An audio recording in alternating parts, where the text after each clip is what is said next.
In today's video, I'm going to teach you how to copy a card in Trello. Whether you're organizing personal tasks or collaborating on a team project, duplicating cards can save you valuable time, ensuring consistent formats across different tasks or projects.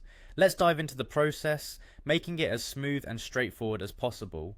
The first thing you'll want to do is head over to Trello.com. You'll find the familiar layout of Trello's homepage if you've been here before. Once you're there, it's time to log in. Look for the login option, which is usually prominently displayed at the top right corner of the page. Clicking on this will bring up your login options. You can log in using your email address or, if that's more convenient, your Google account.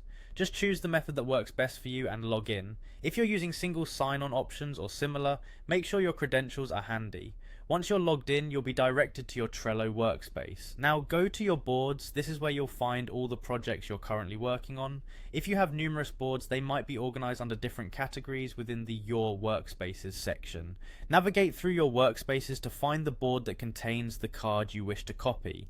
Click on the board you want to work in. This will bring you to the board's main screen, displaying all the lists and cards within that board. Now locate the specific card you intend to duplicate. Just click on the card when you find it. This will open up the card details for you. Within the card, look for the option to copy. Typically this option is available in the right hand menu or by clicking the ellipsis icon that signifies more options.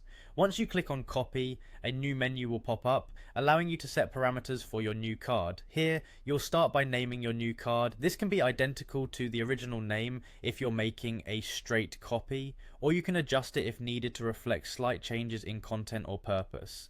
Next, you need to select the board where you want the new card to reside. This can be the current board or another board within your workspace, whichever suits your needs. Then consider which list on your chosen board the card should appear in, making sure it fits the intended workflow or category. After selecting the list, decide on the exact position within that list where the card should be placed. Finally, scan through your choices one more time to ensure everything is set correctly, and when you're satisfied, click on Create Card. And there you have it, you've successfully created a duplicate of your card in Trello.